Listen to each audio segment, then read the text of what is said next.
மன்னரும் பச்சை குதிரையும். ஒரு ஊர்ல ஒரு ராஜா இருந்தாரு. அந்த அரண்மனையில ஒரு சேனாதிபதி இருந்தாரு. நாட்டு மக்களுக்கு தேவையான நீதியையும் அவரு வழங்கிக்கிட்டு இருந்தாரு. அந்த அரசவைக்கு என்ன பிரச்சனை வந்தாலும் அதை நல்லபடியா விசாரிச்சு அந்த பிரச்சனையை தீர்த்து வைப்பாங்க. அவர் என்னைக்குமே தவறான தீர்ப்பை கொடுத்ததே இல்ல. எல்லாருக்கும் நீதிய சரியா வழங்கியிருக்காரு. அந்த ராஜாவுக்கு ரொம்ப நாளா ஒரு ஆசை இருந்துச்சு. ஒரு நாள் அந்த ராஜா என்ன பண்ணாருன்னா, தன்னோட சேனாபதி கிட்ட சொன்னாரு, எனக்கு பச்சை குதிரை வேணும்னு சொன்னாரு. குதிரை சாப்பிடுற புல்லு வேணா பச்சையா இருக்கலாம், ஆனா குதிரை எப்படி பச்சையா இருக்க முடியும்னு சேனாதிபதி யோசனை பண்ணிட்டு இருந்தாரு. அந்த ராஜாவுக்கு விதவிதமான வண்ணங்கள்ல குதிரை இருக்கணும்னு ஆசைப்பட்டாரு. ஒரு நாள் ராஜா, சேனாதிபதி அப்புறம் கொஞ்சம் வீரர்களும் சேர்ந்து காட்டுக்குள்ள பயணம் பண்ணாங்க. பொதுவாவே ராஜாவுக்கும் மத்த வீரர்களுக்கும் காட்டுல பயணம் பண்றது ரொம்பவே பிடிக்கும். ராஜாவுக்கு காட்டுல இருக்க பச்சை பசேல்னு இருக்கிற செடிகளை பாக்குறதுக்கு ரொம்பவே பிடிக்கும். இத பார்த்ததும் அவருக்கு பச்சை குதிரையோட ஞாபகம் வந்துருச்சு. எப்படியாவது பச்சை நிறத்துல ஒரு குதிரையை கண்டுபிடிக்கணும்னு அவரு நினைச்சாரு. அவரோட ஆசை என்னைக்கு நிறைவேறும் அப்படின்னு யோசனை பண்ணிட்டு இருந்தாரு. ஒவ்வொரு நிமிஷமும் அந்த குதிரையை பத்தியே நினைச்சிட்டு இருந்தாரு அந்த ராஜா. இந்த ஆசைய திரும்பவும் சேனாதிபதி கிட்ட சொல்லணும்னு அந்த ராஜா நினைச்சாரு. சேனாதிபதி கிட்ட அவரு பேசவும் ஆரம்பிச்சாரு. சேனாதிபதி, இந்த இடம் எவ்வளவு பச்சை பசேல்னு இருக்குன்னு. ஆமா ராஜா, உங்களுடைய ராஜ்யம் நடக்குது இல்லையா, அதனாலதான் இந்த இடம் பச்சை பசேல்னு செழிப்பா இருக்கு ராஜா. சரியா சொன்ன சேனாதிபதி. எனக்கு பிடிச்ச பச்சை நிறத்துல தான் என்னோட துணியும் இருக்கு. என்கிட்ட இருக்கிற எல்லா பொருளும் பச்சை கலர்ல இருக்கணும்னு எனக்கு ஆசை. எப்ப எனக்கு பச்சை கலர்ல ராஜா கூட பயணம் பண்ண இன்னொரு வீரருக்கு சேனாதிபதியை சுத்தமா பிடிக்காது. எப்படியாவது ராஜா கிட்ட இருந்து சேனாதிபதியை பிரிக்கணும்னு அவன் திட்டம் போட்டான். அதனால கொஞ்சம் கொஞ்சமா ராஜா கிட்ட பேசணும்னு அவன் முயற்சி பண்ணான். அவன் என்ன பேசினானா, இங்க பாருங்க ராஜா, நீங்க இந்த நாட்டுக்கே ராஜா. நீங்க நினைச்சா முடியாதது இருக்கா? பச்சை நிறம் மட்டும் இல்ல, சிகப்பு, மஞ்சள், எந்த நிறமா இருந்தாலும் உங்களால குதிரையை வாங்க முடியும். இந்த சாதாரண சேனாபதி கிட்ட ஏன் கேக்குறீங்க? சாதாரண சேனாதிபதி அவன் கிடையாது, நீதான் சாதாரண வீரன், புரியுதா? சேனாதிபதிக்கு எதிரா பேசலான்னு நினைச்சா அந்த வீரன். ஆனா அந்த ராஜா அந்த வீரனுக்கு எதிரா பேச ஆரம்பிச்சாரு. இந்த திருப்பத்தை கொஞ்சம் கூட எதிர்பார்க்கவே இல்ல அந்த வீரன். சேனாதிபதிக்கு முன்னாடி திட்டு வாங்கினதை நினைச்சு அவனால மறக்கவே முடியல. எப்படியாவது அந்த சேனாதிபதிய வம்புல மாட்டி விடணும்னு அவன் நினைச்சான். ஆனா அவன் சொன்ன எதையுமே ராஜா மதிக்கவே இல்ல. இதோ பாரு, ராஜாவுக்கு தெரியும் எது செய்யணும் எது செய்யக்கூடாதுன்னு. உனக்கு என்ன வேலை கொடுக்குறோன்னா அதை மட்டும் செஞ்சா போதும். தேவையில்லாத விஷயத்துலலாம் நீ மூக்க நுழைக்கணும்னு நினைக்காத. அப்புறம் இனிமேல் இந்த குதிரையும் உனக்கு நான் கொடுக்க மாட்டேன்.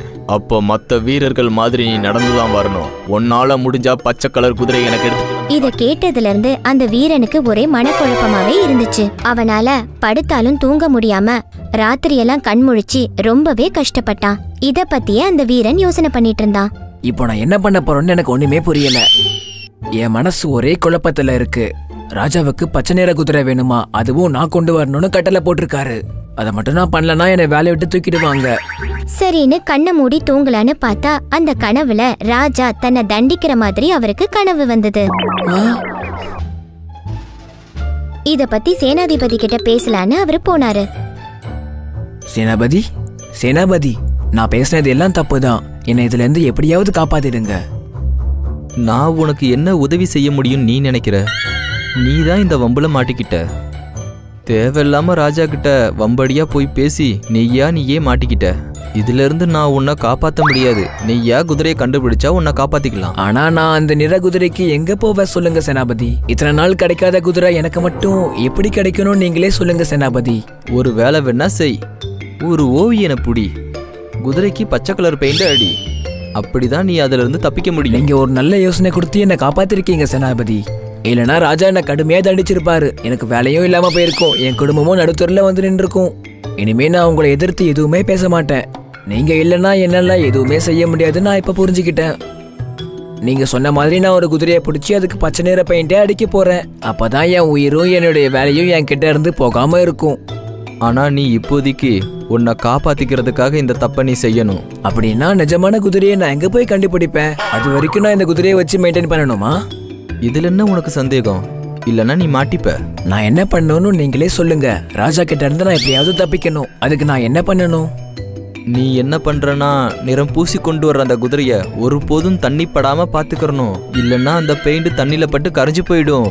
அப்புறம் நீ ஏமாத்திருக்கன்னு ராஜா உன்னை கண்டுபிடிச்சிருவாரு. சரி சேனாபதி, நான் பாத்துக்கிறேன். இந்த யோசனையை கொடுத்ததுக்கு ரொம்ப நன்றி. அதுக்கப்புறம் அந்த சேனாதிபதி வீரன் கிட்ட என்ன சொன்னாருன்னா, என்னைக்குமே உண்மையா இருக்கிறது தான் உன்னை காப்பாத்தும்னு சொன்னாரு. அந்த மாதிரி ஒரு குதிரையை கண்டுபிடிக்கலன்னு ராஜா கிட்ட போய் உண்மையை சொல்லி மன்னிப்பு கேளுன்னு சொன்னாரு. என்ன குதிரையை கொண்டு வந்துட்டியா? சீக்கிரம் குதிரையை உள்ள கொண்டு வா. இல்ல ராஜா, நான் கொண்டு வரல.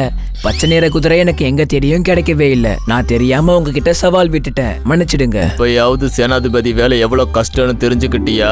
பேசுறது ரொம்ப ஈஸி. புரிஞ்சது.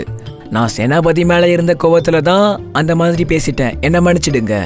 அவரோட வேலை செய்யறது ரொம்ப கஷ்டம்னு இப்ப நான் புரிஞ்சுக்கிட்டேன். இனிமேலாவது திருந்து மத்தவங்க வேலையை கண்டுபிடிக்காம நீ என்ன செய்யறன்றத மட்டும் பாரு. கண்டிப்பா இதுக்கப்புறம் என்னால யாருக்கும் எந்த தொந்தரவும் வராது ராஜா. கண்டிப்பா நான் இனிமேல் யாரை பத்தியும் தவறா பேச மாட்டேன். எல்லாரும் என் நண்பனா பாக்குறேன். உனக்கு இருக்கிற வேலையை நீ சரியா செஞ்சு முடி. அதான் நீ மத்தவங்களுக்கு செய்யற பெரிய உதவி.